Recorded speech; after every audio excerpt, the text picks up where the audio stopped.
Hello, അങ്ങനെ global വില്ലേജിലെ വിശേഷങ്ങളുടെ final പാർട്ടാണിത്. Fun ഡെസ്റ്റിനേഷനിൽ നിന്നും ഞങ്ങൾ നേരെ പോയത് ഗെയിമിംഗ് സെക്ഷനിലേക്കായിരുന്നു. ഒരുപാട് ഗെയിംസ് നമുക്ക് കളിക്കാനായിട്ട് ഇവിടെ ഉണ്ട്. കാണുമ്പോഴെല്ലാം വളരെ സിമ്പിൾ ആണെന്ന് തോന്നുമെങ്കിലും അവരുടെ ഗെയിമിംഗ് ക്രൈറ്റീരിയ വെച്ച് ഒന്നും അത്ര സിമ്പിൾ ആയിരുന്നില്ല. നിരത്തി വെച്ചിരിക്കുന്ന ഈ കുപ്പികളിലേക്ക് ഈ റിങ്ങുകൾ എറിഞ്ഞു വീട്ടുക എന്നുള്ള ഈ ഒരു ഗെയിം കാണുമ്പോൾ നല്ല സിമ്പിളായിട്ട് തോന്നുമെങ്കിലും നല്ല ടഫുള്ള ഒരു ഗെയിം തന്നെയായിരുന്നു. ഇവർ അതിന് പ്രൈസ് ആയിട്ട് വെച്ചിരിക്കുന്നത് ഐഫോൺ തന്നെയായിരുന്നു. അതിൽ നിന്നും ഈ ഗെയിം എത്ര ടഫാണെന്ന് നമുക്ക് മനസ്സിലായിക്കൂടെ. അവിടെ നിന്നും ഇറങ്ങി ഓരോ ഫാഷൻ ഫ്രൂട്ട് ജ്യൂസും കുടിച്ച് നേരെ ഞങ്ങൾ ചെന്നത് ഈ സ്റ്റേജ് ഷോ കാണാനായിരുന്നു.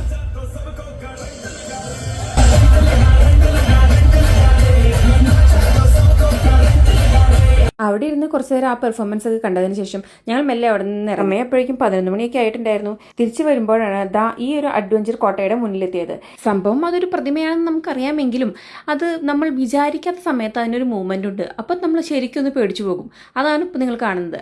അതിനെ സൂക്ഷിച്ച് നോക്കുന്ന സമയത്താണ് എൻ്റെ കെട്ടിയൻ എന്നെ പേടിപ്പിക്കാനായിട്ട് ഈ ഒരു കുപ്പി എൻ്റെ പിന്നിലേക്ക് താഴേക്ക് വലിച്ചെറിഞ്ഞത്. പുറമെ ചിരിച്ചു നിൽക്കുന്ന ഈ സ്കെൽട്ടൻ നമ്മളെ പേടിപ്പിക്കുന്നു. അപ്പം പിന്നെ അതിൻ്റെ ഉള്ളിൽ പോയുള്ള അവസ്ഥ പിന്നെ പറയണ്ടല്ലോ. ആദ്യമേ ധൈര്യം കൂടുതലായതുകൊണ്ട് ആ സാഹസത്തിന് പിന്നെ മുതിർന്നില്ല. പിന്നെ ഗ്ലോബൽ വില്ലേജിന് ഒരു ടാറ്റയും ബൈ ബൈയും പറഞ്ഞ് നേരെ ഞങ്ങൾ ചെന്നത് ഫുഡ് കഴിക്കാനായിരുന്നു.